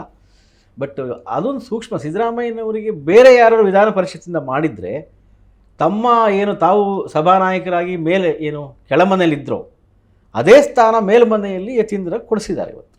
ಅದು ಕೈ ತಪ್ತಾ ಇತ್ತು. ಸಿದ್ದರಾಮಯ್ಯನವರು ಎಲ್ಲೋ ಸ್ವಲ್ಪ ಏನು ಬೇರೆಯವ್ರನ್ನೆಲ್ಲ ಹಿಂದೆ ಟೀಕೆ ಮಾಡ್ತಿದ್ರು, ಯಡಿಯೂರಪ್ಪನವ್ರನ್ನ, ದೇವೇಗೌಡರನ್ನ. ಇಲ್ಲಿ ಅವರೇ ಪುತ್ರ ವ್ಯಾಮೋಹನ ತೋರಿಸ್ಬಿಟ್ರಲ್ಲ. ಹರಿಪ್ರಸಾದ್ ಅವರಿಗೆ ಕೊಟ್ಟಿದ್ದರೆ ಅದಕ್ಕೊಂದು ಸಭಾನಾಯಕರಾಗಿ ಅಲ್ಲ, ಅವ್ರ ಪಕ್ಷ ತೀರ್ಮಾನ ಅದು. ನಾವು ಇವರಿಗೆ ಕೊಡಿ ಅವರಿಗೆ ಕೊಡಿ ಅಂತ ಹೇಳೋಕ್ಕಾಗೋದಿಲ್ಲ. ಬಟ್ ನಾವು ಸುಮಾರು 25 ವರ್ಷಗಳಿಂದ ಕಲಾಪವನ್ನು ನೋಡಿದ್ದೇವಲ್ಲ. ಹರಿಪ್ರಸಾದ್ ರಾಜ್ಯಸಭೆಯಲ್ಲಿ ಏನು ಮಾತಾಡಿದರು, ಇಲ್ಲಿ ಏನು ಮಾತಾಡಿದ್ರು, ಅಥವಾ MR ಸೀತಾರಾಮ್ ಕೂಡ ಹಿಂದೆ ನಿಭಾಯಿಸಿದರು. ಬೋಸರಾಜು ಅವರು ನಿಭಾಯಿಸಿದರು. ಬೋಸರಾಜು ಭಾಳ ಸೀನಿಯರು, 70 ವರ್ಷ 72 ವರ್ಷ ಅವರಿಗೆ. ಬೋಸರಾಜಿಗೂ ಕೊಡಲಿಲ್ಲ. ಯಾಕೆಂದರೆ ಅವ್ರಿಗೆ ಕೊಟ್ಟಿದ್ರೆ ಸಿದ್ದರಾಮಯ್ಯ ಯತೀಂದ್ರ ಆಗ್ತಿರ್ಲಿಲ್ಲ ಅನ್ನುವಂಥದ್ದು. ಇನ್ನೊಂದು ಹಂಗೆಲ್ಲ ಇರುವಾಗ ನೀವು ಅಸಮಾಧಾನ ಯಾಕೆ ಅಂತ ನಾನು ಕೇಳೋದು. ತಮ್ಮ ಮಾತು ನಡೀತಾ ಇಲ್ಲ. ನಮ್ಮ ಮಾತು ಈಗ ಯತೀಂದ್ರ ಸಭಾನಾಯಕ ಆಗಿದ್ದಾರೆ, ಯತೀಂದ್ರ ಮಿನಿಸ್ಟರ್ ಆಗಿದ್ದಾರೆ. ನೀವು ಹೇಳಿದ ಅವ್ರನ್ನ ತಪ್ಪಿಸೋದಕ್ಕೆ ನೀವು ಬೇರೆ ಬೇರೆ ಸಲೀಮ್ಗೆ ಇದನ್ನು ಕೊಟ್ಟಿದ್ದೀರಿ, ಸಭಾಪತಿ ಸ್ಥಾನ ಕೊಟ್ಟಿದ್ದೀರಿ, ಉಮಾಶ್ರೀಗೆ ಉಪಸಭಾಪತಿ ಸ್ಥಾನ ಕೊಟ್ಟಿದ್ದೀರಿ. ಇವು ಶಿವಣ್ಣಂಗೆ ಒಂದು ಆಗಿಲ್ಲ ಅನ್ನೋದು ಬಿಟ್ಟರೆ ಬೇರೆ ಏನು ಸಮಸ್ಯೆ ಆಗಿದೆ ಬೇಡಿಕೆ ಗೊತ್ತಿಲ್ಲ. ಯಾಕೆಂದ್ರೆ ರಾಯರೆಡ್ಡಿ ಅವರು ಭಾಳ ಆಪ್ತರು, ಅವ್ರನ್ನ ಸೇರಿಸಿದ್ದಾರೆ. ಸಂತೋಷ್ ಲಾಡ್ ಅವರ ಆಪ್ತರು, ರಿಜ್ವಾನ್ ಅರ್ಷದ್ ಅವರೇ ಹೇಳಿದ್ದು ಅಂತ ಹೇಳ್ತಾರೆ. ಹಾಗಾಗಿ ಅವರು ಸೇರಿದ್ದಾರೆ. ಅಂದರೆ ಎಲ್ಲವೂ ನೀವೇ ಆಗಿದ್ರೆ ಮುಖ್ಯಮಂತ್ರಿ ಆಗಬೇಕಾಗಿತ್ತು ಅಲ್ವಾ? ಈಗ DK ಶಿವಕುಮಾರಿಗೂ ಒಂದಿಷ್ಟು ಇದು ಬೇಕಲ್ಲ. ಆಮೇಲೆ ನೀವು ಹೇಳ್ದಂಗೆ ಅಧಿಕಾರ ಹೋದ್ಮೇಲೆ ಸಹಜವಾಗಿ ಒಂದಿಷ್ಟು ವರ್ಚಸ್ಸು ಕಡಿಮೆ ಆಗೇ ಆಗುತ್ತೆ. ನೀವು ಆಗಲೇ ಹೇಳಿದ ಸತೀಶ್ ಜಾರಕಿಹೊಳಿನೋ ಮಹದೇವಪ್ಪನೋ ಯಾರೋ ಅವ್ರ ಜೊತೆಗೆ ಇರಲ್ಲ. ಯಾಕೆಂದರೆ ಅದು ಸಹಜ. ಎಲ್ಲರೂ ಕ್ಯಾಂಪ್ ಚೇಂಜ್ ಮಾಡ್ತಾರೆ. ಆಮೇಲೆ ಈ ಕರ್ನಾಟಕದ್ದು ಅಂತಲ್ಲ, ಯಾವುದೇ ರಾಜಕಾರಣದ ಹಿಸ್ಟ್ರಿಯನ್ನು ನೋಡಿದರೆ ಅಧಿಕಾರ ಇದ್ದಾಗ ಮಾತ್ರ ನಿಮ್ಮ ಜೊತೆ ಜನ ಸುತ್ತಮುತ್ತ ಇರ್ತಾರೆ, ಸುತ್ತ ಜನ ಇರ್ತಾರೆ. ಆಮೇಲೆ ಅಂಥ ಹಿಂದುಳಿದ ವರ್ಗದ ಚಾಂಪಿಯನ್ ದೇವರಾಜ ಅರಸು ಜೊತೆಗೆ ಯಾರಿದ್ರು ಕೊನೆಗೆ? ಯಾರೂ ಇರಲ್ಲ. ಅದಕ್ಕೆ ಚಂದ್ರೇಗೌಡರು ಒಂದು ಮಾತು ಹೇಳ್ತಾಯಿದ್ರು, ಬಿ ಚಂದ್ರೇಗೌಡರು. ದೇವರಾಜ ಅರಸುಗೆ ಎಲ್ಲರೂ ಹೇಳ್ತಾ ಇದ್ರಂತೆ, ನೀವು ಹಾಳು ಬಾವಿ ಹಾರಿ ಅಂದರೆ ನಾವೆಲ್ಲ ಹಾರಕ್ಕೆ ರೆಡಿ ಇದ್ದೀವಿ ಅಂತ. ದೇವರಾಜ ಅರಸು ಅವರು ಬಾವಿ ಬಿದ್ದಾಗ ಎಲ್ಲ ಮೇಲೆ ನಿಂತ್ಕೊಂಡು ನಗ್ತಾ ಇದ್ರು ಕಣ, ಒಬ್ಬರು ಅವ್ರ ಜೊತೆಗೆ ಇರಲಿಲ್ಲ. ಹೌದು, ರಾಜಕಾರಣ ಅಂದರೆ ಹಾಗೆ ಅಂತ. ರಾಜಕಾರಣ ಹಂಗೇನೆ. ಬಟ್ ಆದರೆ ಸಿದ್ದರಾಮಯ್ಯನ ಅದೃಷ್ಟ ಏನು ಅಂದರೆ ಹಂಗಿನ ಸ್ಥಿತಿ ಬಂದಿಲ್ವಲ್ಲ. ಹಾಗಾಗಿ ನನಗೇನು ಈಗ ಅವರು ಅಹಿಂದ ಚಳುವಳಿ ಅಲ್ಲ, ಅಹಿಂದ ಚಳುವಳಿಯ ರಜತ ಮಹೋತ್ಸವ ನಡೀತದೆ. ಆ ಕಾರ್ಯಕ್ರಮದಲ್ಲಿ ಇವರು ಹೋಗಿ ಪಾಲ್ಗೊಳ್ತಾರೆ. ಅಲ್ಲ, ಇಲ್ಲಿ ಒಂದು ಸೂಕ್ಷ್ಮ ನನಗನ್ಸಿದ್ದೇನು ಅಂದರೆ, ಮೊನ್ನೆ ಅಹಿಂದ ಸಂಘಟನೆ ಅಥವಾ ಹಿಂದುಳಿದ ವರ್ಗಗಳ ಏನು ಶಾಶ್ವತ ಒಕ್ಕೂಟ ಏನೋ ಒಂದು ಮಾಡ್ಕೊಂಡು ರಾಮಚಂದ್ರಪ್ಪನವರೆಲ್ಲ ಸಿದ್ದರಾಮಯ್ಯನವರ ಭಾಳ ಬೆಂಬಲಿಗರು, ಆಪ್ತರು, ಅವರೆಲ್ಲ ಮಾತಾಡುವಾಗ ಏನು ಹೇಳಿದರು, 3-4 ಬೇಡಿಕೆಗಳಿದೆ. ಒಂದು, ಅಹಿಂದದವರಿಗೆ ಪ್ರಾತಿನಿಧ್ಯಗಳನ್ನ ಅಟ್ಲೀಸ್ಟ್ ನಿಗಮ ಮತ್ತು ಮಂಡಳಿಗಳಿಗೆ ಕೊಡಬೇಕಾಗಿದೆ. ಮತ್ತು ಸಿದ್ದರಾಮಯ್ಯನವರಿದ್ದಾಗ ಏನು ಸಾಮಾಜಿಕ ಶೈಕ್ಷಣಿಕ ಸಮೀಕ್ಷೆಯನ್ನು ಮಾಡಿದ್ರು, ಆ ವರದಿಯನ್ನು ಸಿದ್ದರಾಮಯ್ಯನವರು ಸ್ವೀಕರಿಸಿದರು. ಅದನ್ನು ಅನುಷ್ಠಾನ ಮಾಡುವ, ಶಿಫಾರಸು ಅನುಷ್ಠಾನ ಮಾಡುವ ಕೆಲಸಕ್ಕೆ ಒತ್ತಡ ಹೇರಬೇಕಾಗಿದೆ. ಅಂತಹ ಒಂದು ಚಳುವಳಿ ಅಂದರೆ ಈ ಹೆಜ್ಜೆ, ಮುಂದಿನ ಹೆಜ್ಜೆ ಆ ದಿಕ್ಕಿನಲ್ಲಿ ಇರುತ್ತಾ ಅಂತ ಒಂದು. ಯಾಕೆಂದರೆ ಸಿದ್ದರಾಮಯ್ಯನವರು ಈಗಾಗಲೇ ಅವರೇ ಹೇಳಿದಾಗ, ಅವ್ರಿಗೆ ನನಗೆ 78 ವರ್ಷ ಆಗಿದೆ, ನಾನೇನು ಚುನಾವಣೆ ನಿಲ್ಲಲ್ಲ ಅಂತ. ಅವ್ರಿಗೆ ಬಹುಶಃ ಏನೂ ಆಗಬೇಕಾಗಿದ್ದಿಲ್ಲ. ಮಗನನ್ನು ಮುಖ್ಯಮಂತ್ರಿ ಸಭಾನಾಯಕನನ್ನು ಮಾಡಿದ್ರು ಬಿಟ್ಟರೆ ಇನ್ನೇನು ದೊಡ್ಡ ಆಕಾಂಕ್ಷೆಗಳಿಲ್ಲ. ಆದರೆ ತಮ್ಮ ಜೊತೆಗಿದ್ದ ಅವರೊಂದು ಮಾತನ್ನು ಹೇಳಿದ್ರು, ತಮ್ಮ ಜೊತೆಗಿದ್ದವರಿಗೆ ಅನ್ಯಾಯ ಆದರೆ ಮೋಸ್ಟ್ಲಿ ಅವರು ಸುಮ್ಮನೆ ಕೂರೋರಲ್ಲ ಅಂತ. ಹಾಗಾಗಿ ಅವರು ಹಿಂದೆ ಸಾಮಾಜಿಕ ಶೈಕ್ಷಣಿಕ ಆರ್ಥಿಕ ಸಮೀಕ್ಷೆಯನ್ನು ಮೊದಲ ಬಾರಿ ಮುಖ್ಯಮಂತ್ರಿ ಆದಾಗ ಮಾಡಿದ್ರು. ಆದರೆ ಒಕ್ಕಲಿಗರು ಮತ್ತು ಲಿಂಗಾಯತ ನಾಯಕರು ಸೇರಿಕೊಂಡು ಆ ವರದಿಯನ್ನು ಸ್ವೀಕಾರ ಮಾಡಿದಂಗೆ ಮಾಡಿದ್ರು. ಇವರು ಕೊನೆಗೆ ಏನು ಮುಖ್ಯಮಂತ್ರಿಯಾಗಿ ಇಳಿಯುವ ಹಿಂದಿನ ದಿನ ಆ ವರದಿಯನ್ನು ತರಿಸ್ಕೊಂಡು ನಾನು ಸ್ವೀಕರಿಸಿದ್ದೀನಪ್ಪ. ಯಾಕೆಂದರೆ ಹಿಂದಿನ ಟೈಮಲ್ಲಿ ಅವ್ರು ಸ್ವೀಕರಿಸಲಿಲ್ಲ ಅಂತ ಅವ್ರ ಮೇಲೆ ಒಂದು ಆಪಾದನೆ ಇತ್ತು. 2018ರ ಚುನಾವಣೆಗೆ ಪೂರ್ವದಲ್ಲಿ ಸ್ವೀಕರಿಸಿದ್ದಾರೆ. ಬಹುಶಃ ಹಿಂದುಳಿದ ಸಾಮಾಜಿಕ ಶೈಕ್ಷಣಿಕ ಸಮೀಕ್ಷೆಯ ವರದಿ ಮಾಹಿತಿ ಏನು ಶಿಫಾರಸುಗಳು ಜಾರಿ ಆಗಬೇಕಾಗಿದೆ, ಅದರ ಮಾಹಿತಿ ಸಾರ್ವಜನಿಕವಾಗಿ ಹಂಚಿಕೆ ಆಗಬೇಕಾಗಿದೆ. ಅದು ರಾಹುಲ್ ಗಾಂಧಿಯವರು ಒತ್ತಾಸೆ ಕೂಡ ಆಗಿತ್ತು. ರಾಹುಲ್ ಗಾಂಧಿಯವರು ಸಲಹೆ ಕೊಟ್ಟೆ. ಬಹುಶಃ ಆ ನಿಟ್ಟಿನಲ್ಲಿ ಸಿದ್ದರಾಮಯ್ಯನವರು ಹೆಜ್ಜೆ ಇಡ್ತಾರೆ ಅಂತ ನನಗೊಂದು ಅನಿಸ್ತಾ ಇದೆ. ಏನು ಪ್ರಯೋಜನ ಅಲ್ಲ, ಅದು ಏನು ಇಲ್ಲ ರೀ. ಈಗ ಸಾಮಾಜಿಕ ಆರ್ಥಿಕ ಸಮೀಕ್ಷೆ ಆಗಿದೆ, ಅಥವಾ ನೀವು ಜಾತಿ ಸಮೀಕ್ಷೆ ಅಂತ ಏನು ಹೇಳ್ತೀವಿ, ಪಾಪ್ಯುಲರ್ಲಿ ನೋನ್ ಆಸ್ ಜಾತಿವಾರು ಸಮೀಕ್ಷೆಯನ್ನು ನೀವು ಈಗ ಹೊರಗಡೆ ಬಿಡಲೇಬೇಕಲ್ವ? ಅದರಿಂದ ರಾಜಕೀಯವಾಗಿ ಏನು ಸಮಸ್ಯೆ ಆಗುತ್ತೆ?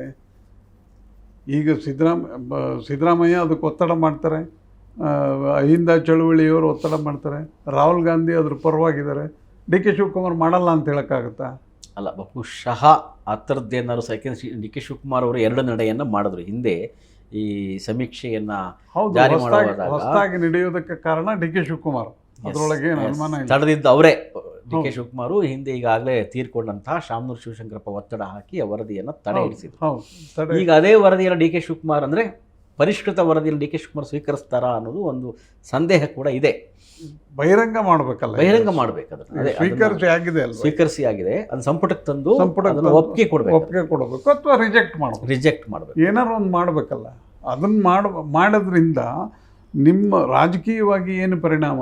ಅಲ್ಲ, ಈಗ ಆ ಸಮೀಕ್ಷೆಯ ಈಗಾಗಲೇ ಸೋರಿಕೆಯಾದಂತಹ ಕೆಲವು ಮಾಹಿತಿಗಳ ಅನುಸಾರ ಪರಿಶಿಷ್ಟ ಜಾತಿಯವರು ಅತಿ ಹೆಚ್ಚು ಸಂಖ್ಯೆಯಲ್ಲಿ ಗೊತ್ತಿರ್ತಕ್ಕಂಥದ್ದು. 2ನೇ ಸಂಖ್ಯೆ ಮುಸ್ಲಿಮರದ್ದಿದೆ, ಅದಾದಮೇಲೆ ಹಿಂದುಳಿದವರ ಸಂಖ್ಯೆ ಇದೆ, ಒಕ್ಕಲಿಗರು ಮತ್ತು ಲಿಂಗಾಯತರ ಸಂಖ್ಯೆ ಸುಮಾರು 65 ಲಕ್ಷ ಸಂಖ್ಯೆ ಇದೆ. ಅಲ್ಲಿ ಇಲ್ಲಿವರೆಗೆ ನಾವು ಭಾಳ ಪ್ರಭಾವಿಗಳು ಅಂತ ಹೇಳ್ಕೊಂಡು, ರಾಜಕೀಯದಲ್ಲಿ ಪ್ರಭಾವ ಈಗಲೂ ಪ್ರಭಾವಿಗಳೇ. ಸಚಿವ ಸಂಪುಟದಲ್ಲಿ ಅತಿ ಹೆಚ್ಚು ಸಂಖ್ಯೆಯನ್ನು ತಗೊಳ್ತಕ್ಕಂಥದ್ದು ಲಿಂಗಾಯತರು ಮತ್ತು ಒಕ್ಕಲಿಗರು. ಆದರೆ ಈ ಜಾತಿವಾರು ಸಮೀಕ್ಷೆಯ ಮಾಹಿತಿ ಬಂದರೆ ಅಧಿಕೃತವಾಗಿ ಬಂದ ನಂತರ ಒಂದು ಸಂಚಲನ ಸಮಾಜದಲ್ಲಿ ಶುರುವಾಗಬಹುದಾಗಿ ಗೊತ್ತಿಲ್ಲ. ಈ ಸಂಖ್ಯೆವಾರು ಪ್ರಾತಿನಿಧ್ಯ ಕೊಡಿ ಅಂತ. ನನಗೇನು ಅಂತಂದರೆ, ಅದನ್ನೇನೋ ಪ್ಯಾರಾಡಾಕ್ಸ್ ಬಾಕ್ಸಲ್ಲಿ ಇಟ್ಟುಕೊಂಡು ಏನೋ ತೋರಿಸ್ತೀನಿ ಅಂತ ಹೇಳ್ತಾ ಇದ್ದಾರೆ ಬಿಟ್ಟರೆ, ಹೊರಗಡೆ ಬಂದರೆ ಏನಾಗುತ್ತೆ? ಲಿಂಗಾಯತರ ಪ್ರಭಾವ ಕಡಿಮೆ ಆಗೋದಿಲ್ಲ, ಒಕ್ಕಲಿಗರ ಪ್ರಭಾವ ಕಡಿಮೆ ಆಗುತ್ತಾ? ಜನಸಂಖ್ಯೆ ಅವಾಗಲೂ ಅಷ್ಟೇ, ಈಗಲೂ ಅಷ್ಟೇ. ಆದರೆ ಪ್ರಭಾವ ಅಂದರೆ ದಲಿತರಾಗಲಿ, ಹಿಂದುಳಿದ ವರ್ಗದವರಾಗಲಿ, ಇವರು ಮಾತನ್ನು ಕೇಳಿ ರಾಜಕೀಯ ನಿರ್ಣಯವನ್ನು ತಗೊಳ್ತಾ ಇದ್ರು ಅಂತ. ಉತ್ತರದಲ್ಲಿ ಲಿಂಗಾಯತರ ತೀರ್ಮಾನವನ್ನೇ ಉಳಿದವರು ಅನುಸರಿಸ್ತಾ ಇದ್ರು, ದಕ್ಷಿಣದಲ್ಲಿ ಒಕ್ಕಲಿಗರ ತೀರ್ಮಾನವನ್ನು ಉಳಿದವರು ಅನುಸರಿಸ್ತಾ ಇದ್ರು ಅನ್ನೋ ಕಾರಣಕ್ಕಾಗಿ ಅದು ಅವರು ಪ್ರಭಾವಿ ಅಂತೇಳಿ. ಅವ್ರ ಜನಸಂಖ್ಯೆ ಜಾಸ್ತಿ ಇದೆ ಅಂತ ಅವಾಗ ಗೊತ್ತಿಲ್ಲ ನಮಗೆ. 1931 ನಂತರ ಆಗದೇ ಇರೋದ್ರಿಂದಾಗಿ ನಮಗೆ ಗೊತ್ತಿಲ್ಲ. ಈಗ ಒಂದು ಪಿಕ್ಚರ್ ಸಿಕ್ಕಿದೆ, ಅದರಿಂದ ಒಂದು ಸ್ವಲ್ಪ ದಿವಸ ಗಲಾಟೆ ಆಗ್ಬೋದು. ಬಟ್ ರಾಜಕೀಯ ವಿಶ್ಲೇಷಣೆ ಚೇಂಜ್ ಆಗುತ್ತೆ. ಆಯಿತು, ಈಗ ನಂಬರ್ 1 ಇದ್ದಾರಲ್ಲ, ದಲಿತರು ಮುಖ್ಯಮಂತ್ರಿ ಮಾಡೋಕ್ಕಾಗಿಲ್ಲ ನಮಗೆ ಸದ್ಯ. ಇನ್ನು ಮುಂದಿನ ಅವಧಿನಲ್ಲೂ, ಯಾಕೆಂದರೆ ಖರ್ಗೆ ಅವರು ಪಾಪ ಭಾಳ ಹಿರಿಯರು, ಪರಮೇಶ್ವರ್ ಅವರು ಸರ್ಕಾರವನ್ನು ಪಕ್ಷವನ್ನು ಅಧಿಕಾರಕ್ಕೆ ತಂದರು, ಮುಖ್ಯಮಂತ್ರಿ ಆಗಲಿಲ್ಲ. ಇವತ್ತು ಕೂಡ ಇನ್ನು ಉಪಮುಖ್ಯಮಂತ್ರಿಗೆ ಸೀಮಿತ. ಖರ್ಗೆ ಅವರು ಆಗಲಿಲ್ಲ, ಗೃಹ ಸಚಿವರೇ ಆಗಿದ್ದು ಕೊನೆ ಇಲ್ಲಿ ಕೇಂದ್ರದಲ್ಲಿ ಆಗಿದ್ಬಿಟ್ರೆ. ಇನ್ನೊಂದು ಸಂಗತಿ ಏನು, ಸಿದ್ದರಾಮಯ್ಯನವರು ಅಹಿಂದವನ್ನು 25 ವರ್ಷ ಹಿಂದೆ ರೂಪಿಸಿದ ನಂತರ ಒಂದು ರಾಜಕೀಯ ಸಾಮಾಜಿಕ ನ್ಯಾಯ ಅನ್ನೋ ಸಿಕ್ತಾ ಅಥವಾ ಕೇವಲ ವೋಟ್ ಬ್ಯಾಂಕ್ ರಾಜಕಾರಣ ಮಾತ್ರ? ನನಗೇನು ಕೇವಲ ವೋಟ್ ಬ್ಯಾಂಕ್ ರಾಜಕಾರಣ ಅಂತ ಅನ್ಸುತ್ತೆ. ಸಾಮಾಜಿಕ ನ್ಯಾಯ ಸಿಕ್ಕಿದೆ ನೀವು ಪ್ರಶ್ನೆ ಕೇಳ್ತಿರಲ್ಲ, ನೀವೇ ನಿಮಗೆ ಪ್ರಶ್ನೆ ಹಾಕ್ಕೊಳ್ಳಿ. ಹಂಗೆ ಅನ್ಸತ್ತ ನಿಮಗೆ? ಹಂಗೆ ಅನಿಸಲ್ಲ. ಯಾಕೆಂದರೆ ನಾನು ಅವಾಗ ಆರಂಭದಲ್ಲೇ ನೀವು ಹೇಳಿದ್ನಲ್ವಾ, ಕೆಲವಷ್ಟು ಜಾತಿಗಳಿಗೆ ಮಾತ್ರ, ಅದು ಸಂಖ್ಯಾ ದೃಷ್ಟಿಯಿಂದ ಓಟಾಗಿ ನಮ್ಮನ್ನು ಕೈ ಹಿಡಿಯುವ ಜಾತಿಗಳಿಗೆ ಮಾತ್ರ ಪ್ರಾತಿನಿಧ್ಯ ಸಿಕ್ಕಿದೆ. ಬಿಟ್ಟರೆ ತೀರಾ ಹಿಂದುಳಿದ ಅವರನ್ನ ಸಾಮಾಜಿಕವಾಗಿ ಬದಲಾವಣೆ ತರುವಂತಹ ಕೆಲಸ ಆಗಲಿಲ್ಲ. ಯಾಕೆಂದರೆ ಅದೇ ಕಾರಣಕ್ಕಾಗಿ ಸಿದ್ದರಾಮಯ್ಯನವರು ಸಮೀಕ್ಷೆ ಮಾಡಿಸಿದ್ದು ಅವರ ನಿಜವಾದ ಆರ್ಥಿಕ ಪರಿಸ್ಥಿತಿ, ಸಾಮಾಜಿಕ ಪರಿಸ್ಥಿತಿ ಹೇಗಿದೆ ಎನ್ನುವಂಥ ಶೈಕ್ಷಣಿಕ ಪರಿಸ್ಥಿತಿ. ಆ ಮಾಹಿತಿಯನ್ನು ಹೊರಗೆ ಬಿಡಲಿಕ್ಕೆ ಪ್ರಬಲ ಜಾತಿಗಳು ಬಿಡಲಿಲ್ಲ, ಒಕ್ಕಲಿಗರು ಮತ್ತು ಲಿಂಗಾಯತರು.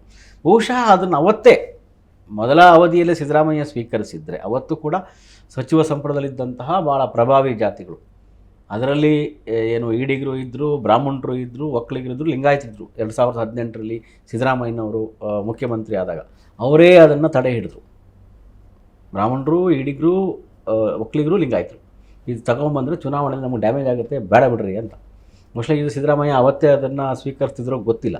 ಅವತ್ತು ಸ್ವೀಕರಿಸಿದರೆ ಒಂದು ರಾಜಕೀಯ ಸಮೀಕರಣ ಮತ್ತು ಒಂದು ಚಾರಿತ್ರಿಕ ಬದಲಾವಣೆ ಕಾರಣ ಆಗ್ತಿತ್ತ ಗೊತ್ತಿಲ್ಲ ಆ ಮಾಹಿತಿಗಳು ಬಂದ ನಂತರದಲ್ಲಿ. ಏಕೆಂದರೆ ಈ ಸಮೀಕ್ಷೆ ಅನ್ನೋದು ಜನಸಂಖ್ಯೆಯ ಮಾತ್ರ ಅಲ್ಲ, ಅವರ ಒಟ್ಟಾರೆ ಸರ್ಕಾರದ ಯೋಜನೆಗಳಲ್ಲಿ ಯಾವ್ಯಾವ ರೀತಿ ಪಾಲು ಕೊಡಬೇಕು ಎಲ್ಲದೂ ಮಾಹಿತಿ. ಅವರು ಸರ್ಕಾರಿ ನೌಕರರು ಎಷ್ಟು ಜನ ಇದ್ದಾರೆ, ಅವ್ರ ಮನೇಲಿ TV ಇದೆಯಾ, ಕಾರ್ ಇದೆಯಾ ಅನ್ನೋದನ್ನು ಕೂಡ ಸಮೀಕ್ಷೆ ಮಾಡಿದ್ದಾರೆ. ಅದರೊಳಗೇನು ಇದಿಲ್ಲ. ಆದರೆ ಅದು ಅದು ಅದರ ಕಮಿಟ್ಮೆಂಟನ್ನು ನೀವು ಪ್ರಶ್ನೆ ಮಾಡಬೇಕಾಗತ್ತೆ. ಆವಾಗ ನಾನು ಸಿದ್ದರಾಮಯ್ಯನವರ ಕಮಿಟ್ಮೆಂಟನ್ನು ನಾನು ಸ್ವೀಕರಿಸಲಿಲ್ಲ ಅಂತಂದರೆ, ಸ್ವೀಕರಿಸೋದಕ್ಕೆ ಏನು ತೊಂದರೆ ಇತ್ತು ಹೇಳಲಿಲ್ಲ, ಅವ್ರ ಏನೂ ತೊಂದರೆ ಇರಲಿಲ್ಲ, ಸ್ವೀಕರಿಸ್ಬೋದು. ಮುಖ್ಯಮಂತ್ರಿಯಾಗಿ ಅತ್ಯಂತ ಪ್ರಭಾವಶಾಲಿ ಹೈಕಮಾಂಡ್ ಲೆಕ್ಕಕ್ಕೆ ಇರಲಿಲ್ಲ. 2018ರಲ್ಲಿ ಕಾಂಗ್ರೆಸ್ ಹೈಕಮಾಂಡ್ ಲೆಕ್ಕಕ್ಕೆ ಇರಲ್ಲ, ಇವರೇ ಹೈಕಮಾಂಡ್. ಅವಾಗೇನು ಸಮಸ್ಯೆ ಇರಲಿಲ್ವಲ್ಲ. ನಾನು ಅದಕ್ಕೆ ಹೇಳೋದು, ನಿಮ್ಮ ಎಲ್ಲ ಇವು ತೋರಿಕೆಯ ಸಹಾನುಭೂತಿಯೇ ವಿನಃ ನಿಜವಾದ ಕನ್ಸರ್ನ್ ಹೌದಾ ಅಲ್ವಾ ಅನ್ನೋದು ಪ್ರೂವ್ ಆಗಿಲ್ಲ. ಆಮೇಲೆ ಎಲ್ಲ ರಾಜಕಾರಣಿಗಳು, ಅದು ಸಿದ್ದರಾಮಯ್ಯ ಇರಲಿ, ಇನ್ನೊಬ್ಬ ರಾಜಕಾರಣಿ ಇರಲಿ, DK ಶಿವಕುಮಾರ್ ಇರಲಿ, ಯಡಿಯೂರಪ್ಪ ಇರಲಿ, ದೇವೇಗೌಡ ಇರಲಿ, ಕುಮಾರಸ್ವಾಮಿ ಇರಲಿ, ಯಾವುದೇ ರಾಜಕಾರಣಿ ಇರಲಿ, ಓಟಾಗಿ ಪರಿವರ್ತನೆಯಾಗಬಹುದಾದ ವಿಷಯಗಳಿಗೆ ಕೊಟ್ಟಷ್ಟು ಗಮನವನ್ನು ಸಾಮಾಜಿಕ ನ್ಯಾಯಕ್ಕೆ ಕೊಡಲ್ಲ.